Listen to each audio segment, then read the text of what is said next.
오늘 함께 보신 말씀은 우리 신약성경 마가복음 말씀 함께 보시겠습니다. 마가복음 9장 14절에서 29절까지의 말씀입니다. 신약성경 마가복음 9장 14절에서 29절까지의 말씀, 신약성경 68쪽에 있는 말씀입니다. 마가복음 9장 14절에서 29절 말씀까지 좀 긴데 우리 한 목소리로 한 절씩 교독하면서 함께 봉독하겠습니다. 이에 그들이 지체들에게 와서 보니 큰 무리가 그들을 둘러싸고 서기관들이 그들과 더불어 변론하고 있더라. 온 무리가 곧 예수를 보고 매우 놀라며 달려와 문안하거늘 예수께서 물으시되 너희가 무엇을 그들과 변론하느냐? 무리 중에 하나가 대답하되 선생님, 말 못하고 귀신 들린 내 아들을 선생님께 데려왔나이다. 귀신이 어디에서든지 그를 잡으면 꼬꾸라져 거품을 흘리며 이를 갈며 그리고 파리에 짖는지라. 내가 선생님의 제자들에게 내쫓아달라 하였으나 그들이 능히 하지 못하더이다. 대답하여 이르시되 믿음이 없는 세대여, 내가 얼마나 너희와 함께 있으며 얼마나 너희에게 참으리요. 그를 내게로 데려오라 하시매 이에 데리고 오니 귀신이 예수를 보고 곧 그 아이로 심히 경련을 일으키게 하는지라. 그가 땅에 엎드려져 구르며 거품을 흘리더라. 예수께서 그 아버지에게 물으시되 언제부터 이렇게 되었느냐 하시니 이르되 어릴 때부터니이다.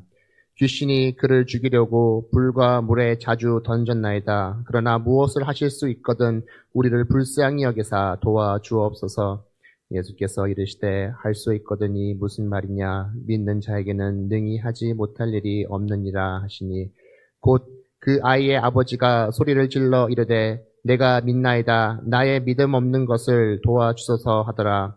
예수께서 무리가 달려와 모이는 것을 보시고 그 더러운 귀신을 꾸짖어 이르시되 말 못하고 못 듣는 귀신아, 내가 내게 명하노니 그 아이에게서 나오고 다시 들어가지 말라 하시매 귀신이 소리 지르며 아이로 심히 경련을 일으키게 하고 나가니 그 아이가 죽은 것 같이 되어 많은 사람이 말하기를 죽었다 하나 예수께서 그 손을 잡아 일으키시니 이에 일어서니라. 집에 들어가심에 제자들이 조용히 묻자오되 우리가 어찌하여 능히 그 귀신을 쫓아내지 못하였나이까? 이르시되 기도 외에는 다른 것으로는 이런 종류가 나갈 수 없느니라 하시니라. 아멘. 네, 오늘도 이 시간 나온 우리 모두에게 하나님의 또 은혜와 또 평강이 있기를 간절히 소망합니다. 우리가 복음서의 말씀을 보면은 예수님께서 계속해서 여러 가지 사역들을 해 나가시는 것을 우리가 볼 수가 있고 또 그 가운데서 이 제자들을 부르시고 그들을 세워 나가며 자신의 일꾼들로 그들을 키워 나가시는 예수님의 모습들을 보게 됩니다. 그리고 이러한 사역들을 통해서 예수님은 그의 제자들이 자신을 따른 일꾼들로서 세워지고 믿음의 사람들로서 세워져 갈 수 있도록 계속해서 일하시는 것을 발견하게 됩니다. 우리 역시 내가 신앙이 있다라고 한다는 것은 나에게 믿음이 있냐라는 것과 똑같은 것이죠. 결국 우리가 신앙의 걸음을 걷는다는 것은 내 삶 가운데 믿음이 없이는 불가능하다라는 것을 우리가 알아야 합니다. 그리고 오늘 우리가 읽었던 이 마가복음 9장 말씀 가운데 귀신 들린 아이를 고치시는 예수님의 이 이야기를 통해서 우리가 어떻게 믿음의 삶을 살아갈 수 있는지 함께 나누는 이 시간 될 수 있기를 소망합니다. 먼저 오늘 이야기에서 예수님께서 이 베드로 그리고 야고보와 요한과 또 데리고 이 변화산에서 겪었던 놀라운 일들과 바로 이어진 이야기가 바로 이 아이가 귀신 들린 이야기입니다. 근데 이 놀라운 일을 경험한 베드로는 어떻게 반응하죠? 우리가 잘 알듯이 그곳에서 초막 셋을 짓기를 원하고 그곳에 머물러 있기를 원하는 것이 바로 베드로의 마음이죠. 하지만 그들이 알아야 할 것은 그들이 머물러야 할 곳은 그들 세상과 동떨어진 곳이 아닌 세상, 곧 믿음의 삶을 살아가는 것은 세상 속에서 그것을 살아간다는 것을 오늘 말씀을 통해서 예수님께서 보여주고 있는 것이죠. 그렇다면 우리는 어떻게 믿음의 삶을 살아갈 수 있습니까? 오늘 말씀 속에서는 우리의 시선이 늘 주님께로 향하는 저희가 되어야 한다는 것을 오늘 말씀은 저희에게 보여줍니다. 오늘 예수님께서 산에서 내려오실 때 그 상황이 어떻습니까? 산에서 내려올 때 제자들과 서기관들이 서로 지금 변론하고 있는 상황 가운데 있어요. 그리고 그 내용이 무엇입니까? 17절과 18절 말씀에서 이렇게 말하죠. 무리 중에 하나가 대답하되 선생님, 말 못하고 귀신 들린 내 아들을 선생님께 데려왔나이다. 귀신이 어디에서든지 그를 잡으면 거꾸라져 거품을 흘리며 이를 갈며 그리고 파리에 짖는지라. 내가 선생님의 제자들에게 내쫓아 달라 하였으나 그들이 능히 하지 못하더이다. 한 아버지가 있습니다. 그리고 이 예수님께 나와서 귀신 들렸다는 그 아들이 있다는 것을 이야기를 하죠. 정확히 말해서 말 못하게 하는 귀신이라는 것을 알 수 있고, 이어서 25절 말씀에서 더 자세히 보면 말 못하고 못 듣게 하는 그 귀신이다라는 것이 우리들에게 보여주고 있어요. 근데 예수님은 이 산에 올라가시는 동안에 함께하지 않는 이 제자들이 이 귀신 들린 아이를 고치려고 했는데 어떻게 합니까? 실패했다라고 말합니다. 더 정확하게 말해서는 능히 하지 못하더이다라고 오늘 말씀에서 이야기를 하고 있어요.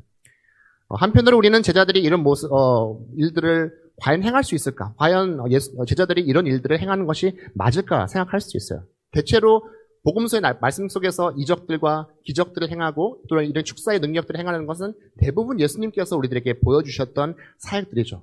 근데 사실 이미 이 마가복음 말씀 안에서도 제자들이 이러한 놀라운 기적들을 베풀었던 기록들이 있어요. 3장 13절과 15절 말씀을 보면 이렇게 기록되어 있어요. 15절 말씀까지 보면은 또 산에 오르사 자기가 원하는 자들을 부르시니 나오는지라 이에 12를 세우셨으니 이는 자기와 함께 있게 하시고 또 보내사 전도도 하며 귀신을 내쫓는 권능도 가지게 하려 하심이라. 또 이어지는 6장 7절과 13절 말씀에서도 이야기하죠. 12제자를 부르사 둘씩 보내시며 더러운 귀신을 제어하는 권능을 주시고 많은 귀신을 쫓아내며 많은 병자에게 기름을 발라 고치더라. 예수님은 이미 오늘의 이야기 이전에 제자들에게 세우시고 그들을 세상 가운데 보내시면서 어떤 능력을 주셨습니까? 이렇게 귀신을 내쫓을 수 있는 능력을 그들에게 허락해 주시고 또한 이 제자들 역시 그 능력을 가지고 이것들을 경험해 나아가게 되는 것이죠. 근데 9장에 넘어와서는 어떻게 됩니까? 마치 이전에 있었던 그 능력이 한 번도 없었던 것처럼 아무것도 그들은 능히 하지 못한다는 것을 오늘 말씀에서 볼 수 있습니다. 그렇다면 오늘 그 이유가 예수님께서는 뭐라고 말씀하고 계시죠? 19절 말씀에 대답하여 이르시되 믿음이 없는 세대여 내가 얼마나 너희와 함께 있으며 얼마나 너희에게 참으려 그를 내게로 데려오라 하시며 그들의 믿음 없음을 예수님께서 오늘 말씀에서 책망하고 있다는 것을 우리가 보게 됩니다. 우리도 주님을 믿기에 이 자리에 앉아 계신 줄 믿습니다. 아멘. 예수님의 제자들 역시 예수님을 믿고 나아갔기에 또한 예수님께서 그들에게 그 권능을 주신 것도 그들에게 믿음이 있었기에 그들은 그 권능을 행할 수 있었던 것이죠. 하지만 그 믿음도 어떻게 될 수 있습니까? 오늘 말씀에서 믿음이 없음을 예수님께서 책망하고 계시죠. 이 믿음도 사라질 수 있음을 오늘 말씀은 저희에게 말하죠. 계속해서 이 성령 강림절에 성령에 대한 얘기도 마찬가지죠. 우리가 성령의 충만함을 받고 성령을 받을 수 있지만 이 성령이 또한 어떻게 될 수 있다고 말씀드리나요? 늘 우리에서 떠나고 소멸될 수도 있다고 말합니다.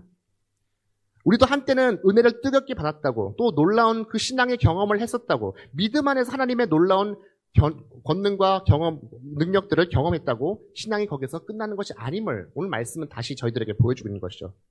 계속해서 우리가 신앙의 그 길을 걸어간다는 것은 끊임없이 나의 시선을 주님께로 돌려야 하는 것이고 또 고정시키는 것이며 나의 신앙의 시작이 예수 그리스도로 시작된다는 것을 날마다 기억하며 나아가는 저희가 되어야 할 줄로 믿습니다. 어쩌면 산에서 초막을 짚고 영광의 자리에 소망했던 이 베드로처럼 산에 올라가지 않았던 제자들 역시 한때는 예수님이 주셨던 그 권능을 통해서 그들의 마음의 중심이 주님께로 향해 있었지만 어느 순간 그들은 자신의 영광을 위한 그 마음이 더 커졌는지도 모르겠습니다.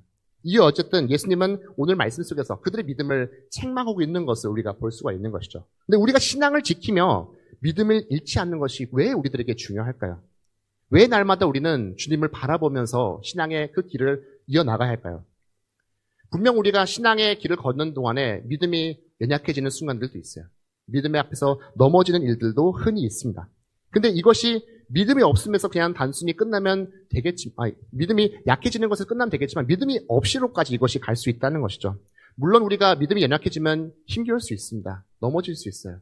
때로는 너무나도 힘든 일들이 계속해서 이어질 수 있습니다. 근데 중요한 것은 오늘 말씀에서도 마찬가지지만 이 믿음의 없음의 삶이 계속해서 이어지게 되면 나뿐만이 아니라 이것이 누군가에게 나의 모습이 비춰질 수 있다는 것을 우리가 기억해야 한다는 것이죠. 오늘 말씀에서 이 귀신을 내쫓지 못하는 제자들을 누가 바라보고 있나요? 귀신 들린 아버지가 보고 또 무리들이 보고 서기관들이 함께 이것을 보고 있는 것이죠. 특별히 귀신 들린 귀신 들린 아들을 가진 이 아버지의 모습을 우리 함께 좀 깊이 있게 봤으면 좋겠습니다. 사실 이 아들의 상태는 매우 심각한 상태입니다. 20절에서부터 보게 되면은 이에 데리고 오니 귀신이 예수를 보고 곧 그 아이로 심히 경련을 일으키게 하는지라 그가 땅에 엎드려져 구르며 거품을 흘리라. 또한 21절 말씀에서 예수께서 그 아버지에게 물으시되 언제부터 이렇게 되었느냐 하시니 어릴 때부터 되었나이다. 귀신이 그를 죽이려고 불과 물에 자주 던졌나이다라고까지 이야기를 하고 있어요. 어떻습니까? 아주 위급한 상황이 어찌 보면 이 아들에게 매일매일 나타나고 있는 것이죠.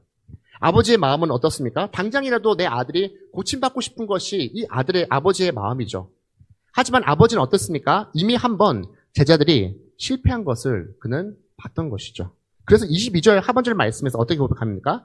그러나 무엇을 할 수 있거든 우리를 불쌍히 여기사 도와주시옵소서. 무엇을 할 수가 있거든 이라는 어찌 보면은 확실치 않은 고백을 먼저 주님께 하고 있는 것을 알 수 있어요. 주님, 만약에 이것이 가능하다면 도와줄 수 있을까요? 라는 그런 마음을 가지고 예수님께 나가고 있는 것이죠. 분명 아버지의 첫 고백에서도 우리는 이 믿음의 확신보다는 의심의 마음으로 주님께 나아가는 이 아버지의 모습을 오늘 말씀 속에서 발견할 수 있습니다. 물론 우리가 세상에 나아가서 전도를 하는 것이 한 영혼을 또 주님께로 이끄는 것이 완전히 우리의 힘으로만 되는 것이 아님을 우리는 잘 압니다. 주님께서 알 수 없는 방법으로, 알 수 없는 섭리로 사람들의 마음을 만지고 또 구원의 길로 인도하시게 됩니다. 하지만 중요한 한 가지는 분명히 믿지 않는 이들에게 우리들의 모습은 늘 비춰진다는 것이죠. 물론 우리에게도 넘어짐의 순간들도 있어요. 우리의 삶과 신앙의 모습은 늘 완벽하진 않습니다. 때로는 마음이 연약해지는 순간들도 분명히 있죠. 하지만 우리가 잊지 말아야 할 것은 언제나 우리의 신앙의 그 걸음들 통해서 주님을 바라보는 그 순간들을 놓치지 말아야 한다는 것이죠. 모든 상황 속에서 늘 주님을 향한 그 시선을 온전히 붙잡고 나아가는 우리 모두가 될 수 있기를 간절히 소망합니다.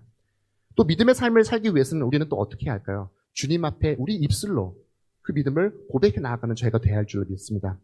제자들의 실패를 본 아버지는 분명히 의심의 순간들을 맞이하게 되면서 예수님께 나아가죠. 하지만 이 의심 속에서 그에게는 중요한 한 가지 마음이 있는 것이죠. 어떤 것인가요? 이 아들이 낫기를 바라는 간절한 마음이 이 아버지에게 있어요. 그래서 어떻게 고백합니까? 그러나 무엇을 할 수 있거든 우리를 불쌍히 여기사 도와주시옵소서라고 예수님께 고백합니다. 분명히 의심은 있지만 하나님 앞에, 주님 앞에 나를 불쌍히 여겨달라고 도와달라고 고백하고 있어요. 불쌍히 여겨달라고 하는 이 고백, 불쌍히 여기받는 것은 무엇을 말합니까? 간절히 도움을 구하는 것을 이야기하고 있는 것이죠. 어쩌면 의심과 확신 사이에 아버지는 많은 갈등들이 그 속에 분명히 있었을 것입니다. 하지만 그럼에도 불구하고 작은 그 믿음의 걸음을 걸어 나아가며 예수님께 나아가고 있는 것이죠. 그리고 이 작은 겨자씨만한 믿음으로 예수님께 나아갈 때 예수님께서는 이 아버지에게 어떻게 말씀하십니까? 23절 말씀에서 이렇게 얘기하죠. 예수께서 이르시되 할 수 있거든이 무슨 말이냐? 믿는 자에게는 능히 하지 못할 일이 없다라고 예수님께서는 이야기하시죠. 우리가 구원의 확신에 대해서 교회 안에서 교육을 받게 되면 무엇을 이야기합니까? 예수님을 나의 구주로 고백하게 하죠. 마음으로 그것을 고백하고 그것을 넘어서 입술로 그것을 고백해야 한다라고 우리는 교회 안에서 말합니다. 그래서 베드로 사도도 로마서 말씀 가운데 어떻게 말합니까? 사람이 마음으로 믿어 의에 이르고 입으로 신하여 구원에 이르게 된다라고 우리에게 말씀하고 있는 것이죠. 불확실한 길을 걸었던 이 아버지가 마음을 열어서 주님께 나아가게 될 때 그의 고백은 어떻게 변하게 되죠? 오늘 24절 말씀에서 이렇게 그는 말합니다. 곧 그 아이의 아버지가 소리질러 이르되 내가 믿나이다. 나의 믿음 없는 것을 도와주소서 하더라라고 고백합니다. 그 믿음조차 예수님께 도움을 청하고 있는 이 아버지의 마음을 우리가 발견할 수 있는 것이죠. 이건 역시 우리가 가져야 할 마음인 줄로 믿습니다. 처음에 이 아버지는 먼저 예수님께 어떻게 하죠? 그 능력을 구합니다. 도와줄 수 있거든 하면서 예수님의 능력을 먼저 구하죠. 무엇을 할 수 있거든. 하지만 예수님은 이 아버지에게 무엇을 허락하죠? 너희의 믿음의 그 모든 것에 달려있다는 것을 이 아버지에게 보여주고 있습니다. 우리도 주님께 나아갈 때, 기도할 때 어떡합니까? 우리 역시도 이렇게 기도에 나와서 하나님 앞에 기도에 나갈 때 그 능력을 구하면서 기도하는 것이 바로 우리들의 모습이 아닐까요? 하나님 그 능력을 소망하면서 우리 역시 기도합니다. 하지만 오늘 예수님은 분명히 우리들에게 말씀하고 계시죠. 나의 능력을 구하기 전에 우리가 먼저 점검해야 할 것이 너의 안에 있는 그 믿음을 너희가 먼저 되돌아봐야 한다는 것을 우리들에게 말하고 있습니다.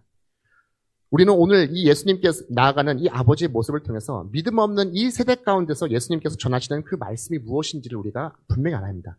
마가복음 말씀을 보게 되면 1장 15절 말씀에서 예수님께서 이 마가복음이 시작되는 1장에서 이렇게 말하죠. 이르시되 때가 찼고 하나님의 나라가 가까이 왔으니 회개하고 복음을 믿으라 하시더라. 아멘. 아버지는 간절함으로 예수님께 나아가고 부르짖을 때에 자신을 불쌍히 여겨달라고 먼저 예수님께 나아가죠.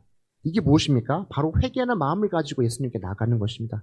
그리고 그 입술의 고백 가운데 예수님은 그 아버지에게 능력보다 이 믿음의 상태를 돌아보게 하시죠.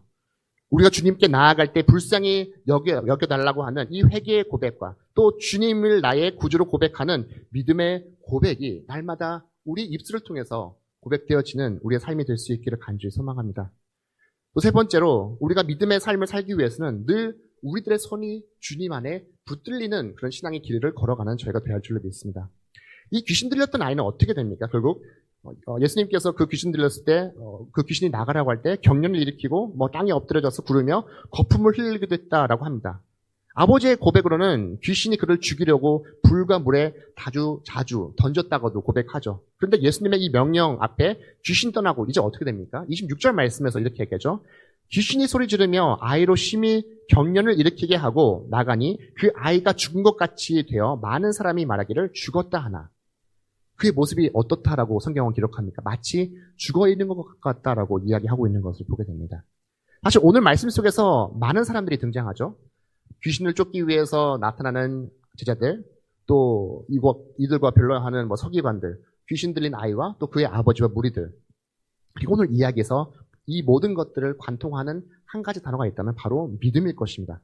예수님은 믿음 없는 제자들을 질책하지만 사실 서기관들 어떤가요? 그들 역시도 믿음 없이 지금 나아가고 있는 것이죠. 그리고 오늘 이 귀신 들린 아이를 보면서 물론 우리는 아픔 가운데 있는 이 한 영혼을 보기도 하지만 또 당시에 영적으로 죽어 있는 이 유대 사회를 이 아이를 통해서 우리가 바라볼 수 있는 것이죠.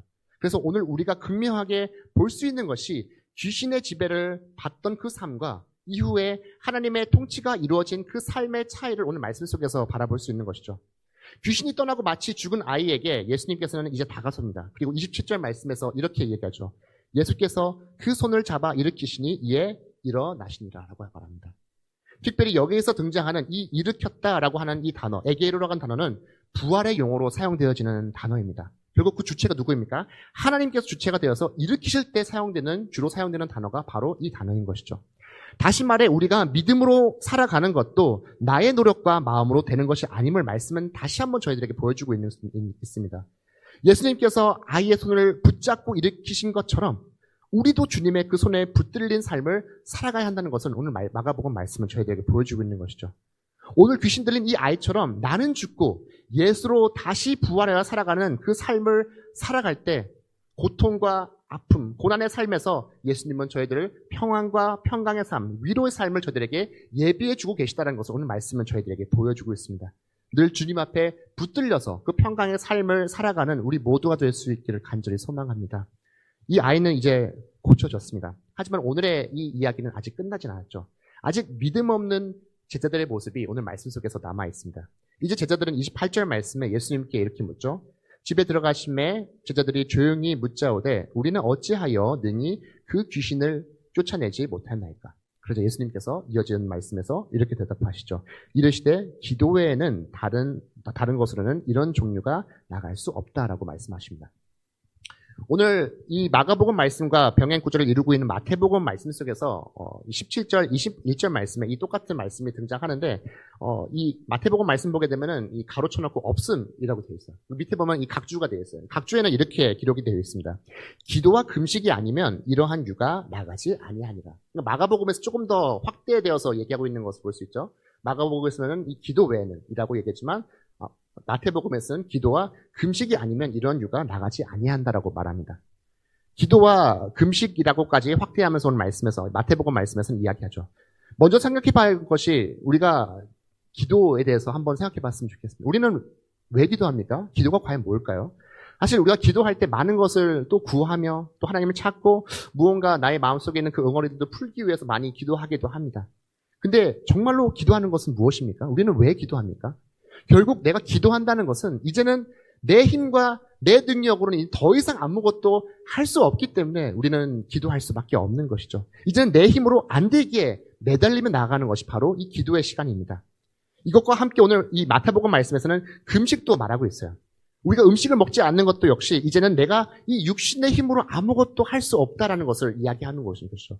결국 이제는 하나님의 능력이 아니면 하나님의 그 은혜가 아니면 하나님의 그 사랑이 아니면 이제는 더 이상 내가 새로워질 수 없는 존재다라는 것을 그 고백 속에서 담겨져 있는 것이죠. 그리고 이러한 기도와 금식 외에 다른 것으로는 이러한 종류가 나갈 수 없다라고 말합니다. 이런 종류. 다시 말해서 한 가지만이 아니다라는 것을 말합니다. 우리의 믿음을 연약하게 하고 우리가 믿음 생활을 해 나가는 데서 우리를 넘어뜨리고 흔드는 것들이 한두 가지가 아니다라는 것을 말씀하고 있는 것이죠. 다양한 모습으로 악한 영들은 저희들을 흔들고 또 흔들고 믿음의 자리에서 우리를 밀어내며 믿음의 자리에서 서지 못하도록 하는 것이죠. 여전히 우리의 믿음을 흔들리게 합니다. 어쩌면 오늘 말씀 속에서 때로는 물 가운데로 때로는 불 가운데 우리를 빠뜨리면서 수도 없이 흔드는 것이 바로 여러 가지 일들이라는 것을 말합니다. 이때 무엇으로 우리는 이 모든 것들을 이길 수 있습니까? 기도라는 것이죠. 앞서 말씀드린 건 이 기도가 무엇입니까? 주님, 더 이상 나는 내 힘으로 아무것도 할 수 없습니다. 주님, 내가 오직 주님만을 붙잡고 나아가야 이 믿음의 길을 걸어갈 수 있다라는 그 고백이 그 속에 담겨져 있는 것이죠. 나의 모든 것을 하나님 앞에 항복히 나아가며 그 하나님의 능력을 간절히 구하는 자리가 바로 기도의 자리라는 것이죠. 우리에게도 이런 간절함을 가지고 기도하는 우리 모두가 될 수 있기를 소망합니다. 특별히 이 시간 함께 주님 앞에 기도하며 나아갈 때 하나님의 온전히 붙들려 살아가는 우리들의 삶이 될 수 있게 소망하며 그 붙들린 삶을 통해서 나의 믿음의 그 자리에서 넘어지지 않고 설령 넘어진다 할지라도 나의 능력 되시는 그 주님 붙잡고 나아갈 때 다시 한번 새로워지는 저희들의 삶이 될 수 있기를 주님의 이름으로 간절히 축원합니다. 시간 함께 말씀 붙잡고 또 기도하며 나아갑니다. 사랑의 주님, 이 믿음의 여정을 걸어 나가는 데 있어서 때로는 많은 일들이 나를 붙잡고 또 나를 흔들고 나를 넘어뜨리게 됩니다. 때로는 물속으로 때로는 불속으로 어떻게 해야 할지 모르는 그 순간들을 나를 놓이게 합니다. 허나 주님, 그 속에서 나의 구원자 되신 주님만을 온전히 바라보는 저희가 될 수 있게 도와주시옵고 나에게 그 구원의 손길을 내미시는 그 주님의 손길을 붙잡고 나아가는 저희가 될 수 있게 도와주셔서 다시 한번 내 안인 모든 것들을 내려놓고 다시 한번 오직 주님만을 의지하며 나아가며 하나님 아버지 그 귀한 믿음의 걸음들을 매일매일 힘차게 걸어나가는 우리가 될 수 있게 도와주시옵소서. 이제는 내 안에 있는 그 연약한 것들 모두 다 내려놓고 나를 다시 한번 이렇게 세워주시는 그 주님을 통해서 새 삶을 살아가는 우리 모두가 될 수 있도록 주여 함께하여 주시옵소서. 남은 한 주의 삶을 살아갈 때에도 나를 함께해 주시고 새롭게 하시는 그 주님을 통해서 이 세상 속에서 그 능력 또한 증거해 나아가고 귀하고 복된 삶을 살아가는 우리 모두가 될 수 있도록 주여 함께하여 주시옵소서. 감사드리며 이 모든 말씀 예수님 이름으로 기도합니다.